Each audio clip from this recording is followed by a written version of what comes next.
안녕하세요. 자, 오늘은 좀 예민한 강의를 좀 할까 해서 아주 예민한데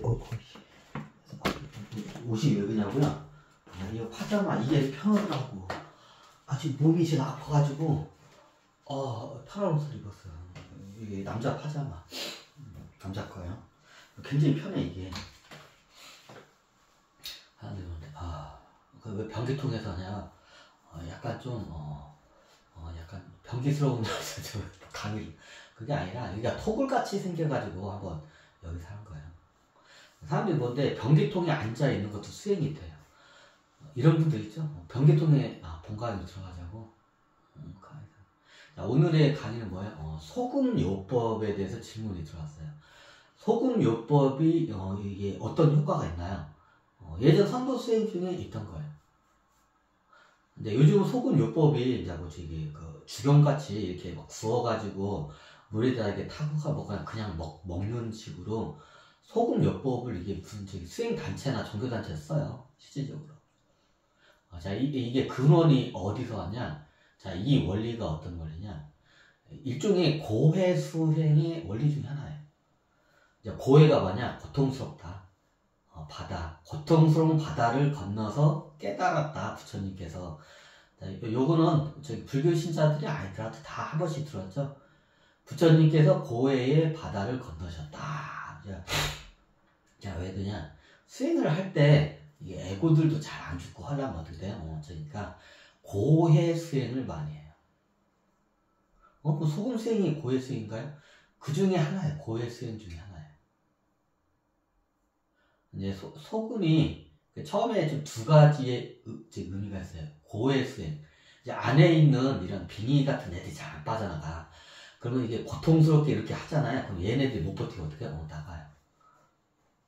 대표적인 게 연담 수행도 비슷해요. 연담 수행이 이제 한 자세로 해서 이렇게 있으면 굉장히 이게 운동하는 것보다 더 정자세로 유지하는 게 굉장히 고통스러워요. 그러니까 그 고통스러운 과정이 어떻게 돼요? 안에 있던 빙의들이 어떻게 못 버티고 어떻게 도망을 가요. 근기가 낮은 애들은 연단 수행만 해도 그게 나가요. 일종의 고해 수행 원리예요. 예전에는 일부러 사막을 목숨 걸고 횡단해서 고해 수행도 해요. 사막을 횡단하다 보면 어떻게 되냐면 빙의 같은 애들 싹 빠져나가. 죽을 수 있으니까 미리 빠져나가 얘네들이. 그럼 그런 용도로도 쓰고. 원래 이게 선도 수행에서는 소금요법의 고해 수행의 방법이 하나는 또 하나는 어떻게 초기의 수행에 입문하는 사람들이 첫 번째로 하는 게 선도 수행에서 소금요법 수행이에요. 정확히 따지자면 예전에는 소금 자체가 굉장히 비쌌어요. 소금을 복용을 못했어요. 그건 뭐냐? 자, 소금물이 겁나게 많은 데가 있죠. 바다 있죠. 바닷물 갖다가 벌컥벌컥 마셔요. 그럼 그게 무슨 용도인가요? 제일 큰 이유가 뭐냐면 예전에 설명했지만 한강 따라서 들어가면 어떻게 인도 쪽이나 이런 중국 쪽이나 여러 이렇게 페르시아 쪽에서도 와요. 페르시아 쪽은 얼마 안 와. 수행자들이 오는데 수행자들이 한강 따라서 깊숙이 들어가야 돼. 그죠? 그래서 남한강이나 북한강 쪽으로 깊숙이 들어가야 돼요. 그러면 바닷배를 어디다 대고 이제 강배를 갈아타냐? 강화도에. 우리나라는 한강 최고 서해 바다 가까운 게 제일 큰 섬이 강화도죠. 그 강화도에다가 어떻게 바닷배를 대고 거기서 어떻게 돼요? 그러면 지금의 전등사 자리가 있는데 거기도 선도 수행자들이 상담을 해요. 너는 어디 가서 수행하는 게 좋겠다고. 이게 근기를 보면 어디하고 맞는지 알아. 그 센터가. 그러면 너 그 남한강 어디 쪽, 너는 북한강 어디 쪽 가라고. 그러면 거기 가면 어떻게 맞는 스승이 있다고. 그러면 이게 딱 해줘요. 그럼 거기서 상담을 할 때 이제 거기서 수행이 들어가요. 그때 수행이 들어간 게 뭐냐? 보통 이제 12살 정도 되는 어떻게 해요? 왕자들이야 되고. 왕자들이나 귀족들이야. 12살 되는 애들이야. 그럼 얘네들이 어떻게 돼요? 인도나 이 늑지형 이런 데 사는 데는 어떻게 해요? 예전에는 구충약 같은 게 없었죠. 그러니까 어떻게 여기 안에 어떻게 해요? 뱃속 안에 어떻게 왕족 귀족도 어떻게 해요? 기생충이 드글드글 했어요.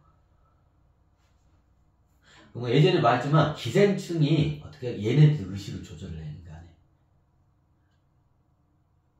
옛날 그 선도 수행자는 그걸 알았어요. 그래서 그 기생충들을 제거하기 위해서 예전에는 저기 기생충 약이 없었잖아. 그죠?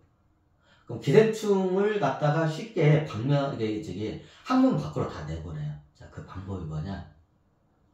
바닷물을 갖다가 막 들이마셔. 소금물을 갖다가. 그럼 기생충들은 이 위장이나 소장이나 대장에 이게 기생하고 있어. 그럼 얘네들이 바닷물에 이게 소금물이 들어오잖아요. 그럼 얘네들이 그걸 못 버텨요. 너무 당연하죠? 막 살 같은 게 사가요. 수분이 빠져. 그러니까 얘네들 고통스러워. 그럼 나중에 어떻게 돼? 여기 있다가 뒤지게 생기니까 어떻게 해요? 탈출을 해요. 어떻게 해요? 항문으로 대변을 볼 때 탈출을 해요. 그러니까 나중에 강화도에서 보면 이게 소금물을 먹다 보면 막 저기 왕자들 어떻게 똥에서 막 기생충이 바글바글하게 나와. 소금물을 먹이면. 자, 요즘은 기생충 약이 엄청 잘 나와요. 분명히 잘 나와서. 그래서 소금물을 굳이 먹을 필요는 없어요. 요즘은 기생충이 거의 박멸이 됐죠. 처음에 이게 큰 강 따라 들어가기 전에 어떻게 돼요? 기생충을 먼저 제거 작업을 해요. 그걸 갖다부터 한강 입구에 있는 큰 섬이 있어요. 한강 같은 경우에는 어때요? 강화도. 그럼 강화도에서 어떻게 해요? 스승님들이 시켜요. 거기서 하루 종일 뭘 시켜요? 바닷물을 마시라고 해요. 그럼 바닷물 마시고 어떻게 해요? 나중에 확인을 해요. 똥을 싸면 이게 기생충들이 보여요. 큰 애들은. 12지장 같은 애들은 이게 뱀처럼 왔다 갔다 해. 똥을 보고 어떻게 돼요? 저기 기생충이 안 나올 때까지 어떻게 계속 들여 마시게 해요. 그러면 똥에 계속 어떻게 나와요, 기생충들이. 기생충이 안 보일 때까지 어떻게 계속 들여 마셔요. 그러면 어떻게 돼요? 자연적으로 기생충들이 많이 박멸돼요. 그 당시에 소금요법까지는 기생충이 100% 박멸이 안 돼요. 너무 당연하죠. 자, 요즘은 기생충 약이 원체 좋아서 이게 쉽게 박멸이 돼. 자, 기생충이 장에만 사는 게 아니라 이 혈관 같은 데도 어떻게 얘네들이 돌아다녀요. 파고 들어가가지고. 요런 애들은 박멸을 못해요, 솔직히. 근데 요즘 기생충 약이 좋아서 그런 애들도 박멸이 돼요. 그러니까 소금요법이 처음에 어떻게 12살짜리 왕자들이 왔을 때 기생충을 먼저 수행하기 전에 기생충을 먼저 제거해서 어떻게 해요? 강화도에서 소금요법 수행을 한 이유가 그래요. 그럼 언제까지 거냐? 한강으로 들여보낼 때 어떻게 해요? 똥에서 기생충이 안 보일 때까지 계속 먹여요.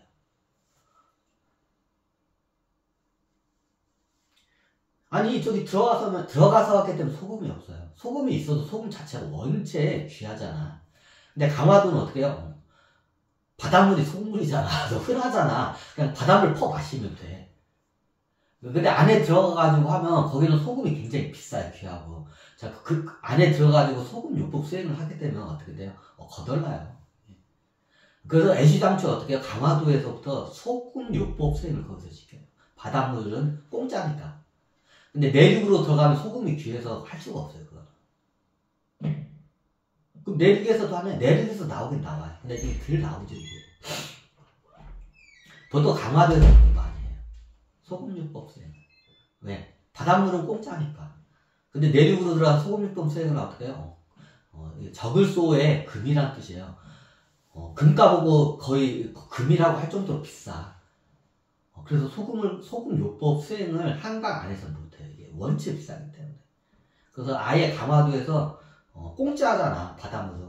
공짜 바다 소금물 갖다 어떻게 막 들이마셔서 기생충을 갖다 제거 작업을 해요. 제가 이거를 발견하고 이번 인류는 소금요법 수행이 왜 약이 문명이 발달돼서 기생충약이 좋아요. 기생충약 매달 먹으면 어떻게 혈관 속에 있는 애들도 다 박멸이 돼. 근데 예전에 그 세계 정상들한테 어떻게 해요? 기생충 약을 OEM 공장 같은 데 대량으로 맡겨가지고 어떻게 해요? 제3 같은 데다 어떻게 무상으로 지급을 하라고. 쉽게 말하면 저희 어렸을 때 학교에서 어떻게 해요? 기생충 약을 무상으로 제공을 했어요. 그런 식으로 어떻게 해요? 무상을 전 세계에. 자, 선진국 같은 경우에는 기생충이 반면이 됐어. 근데 제3국 같은 경우에는 아직도 기생충에 고통을 받는 사람들이 많아요. 자, 기생충이 이 몸에 맞고 혈관이 왔다 갔다 하잖아요. 인간이 어떻게 해요? 이게 열대 지역에서는 인간이 30살을 못 넘겨요. 이 기생충이 아니야. 혈관에서 왔다 갔다. 예전에 보니까 인간 몸에서 돌아가는 큰 기생충을 봤어요. 얘네들이 막 여기 살갗을 뚫고 혈관을 막 돌아다녀요. 길이가 1m가 넘어요. 큰 건. 기생충 길이가 1m가 넘어. 저 열대 지역에 보면 그런 기생충들이 있어요. 그런 애들이 들어오잖아요. 굉장히 고통스러워요. 그리고 의식이 내 마음대로 안 움직여요. 그런 큰 기생충이 있으면. 걔네들이 의식을 잠식을 해요. 그러니까 어떻게 보냐. 자, 그런 애들 갖다 나중에 구충약을 먹이고 기생충을 제거하고 좋은 환경에 놔두잖아요. 눈빛이 틀려져요. 자, 기생충만 발멸해도 수행에 큰 어떻게 결과가 나와요. 그러니까 제가 봤을 때는 소금요법이 그렇게 필요가 없어요. 왜? 예전에는 기생충 약이 없었기 때문에, 분명히 안바탕이 없기 때문에 그거를 썼던 거야. 바닷물 소금으로 갖다. 근데 요즘은 어떻게 돼? 그거 말고도 좋은 구충약들이, 싼 구충약들이 많아. 그거로 해서 어떻게 기본적으로 위생 상태를 박멸시키면 그게 괜찮아. 그럼 여기 이 같은 애들, 얘네들도 저거네. 자, 우리 몸에 동물들은 보통 개들은 벼룩이 있죠. 자, 인간은 이가 있죠. 석회도 있고 이가 있죠. 자, 이도 얘네들도 이게 어떻게 빨대를 쫙 꼬는 과정이 어떻게 해요? 기생충이 이 안에 있던 기생충이 어떻게 파고 들어가요. 그럼 어떻게 머리 쪽에서 얘네들이 파고 들잖아요. 작은 기생충이 뇌까지도 들어가요. 그러니까 나중에 우리 예전에 우리 동네가 아니라 옆집 동네에 이통 터진 집안이 있어. 어떻게 보면 나중에 이게 뇌막염으로 옮겨가야지. 왜냐하면 이 애들이 안에 세균이나 기생충이 있어.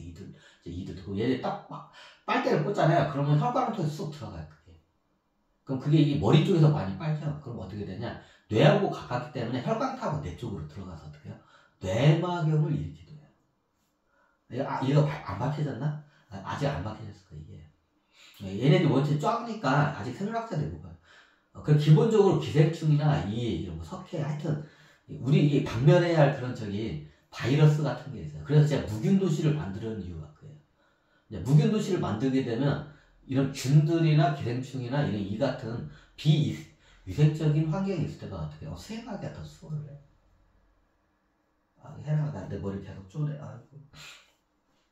그런데 어느 집 명상 단체에서는 소금요법을 많이 해요. 지금은 그게 필요가 없어. 예전에는 분명히 안 받았을 때는 그걸로 쓸 수밖에 없었지만 지금은 문명이 발달했기 때문에 소금 수행을 할 이유가 없어요. 예전에 소금 수행을 한 이유가 그것 때문에 그래요. 안에 어떤 기생충을 박멸하기 위해서. 아이고. 계속 공부할까요?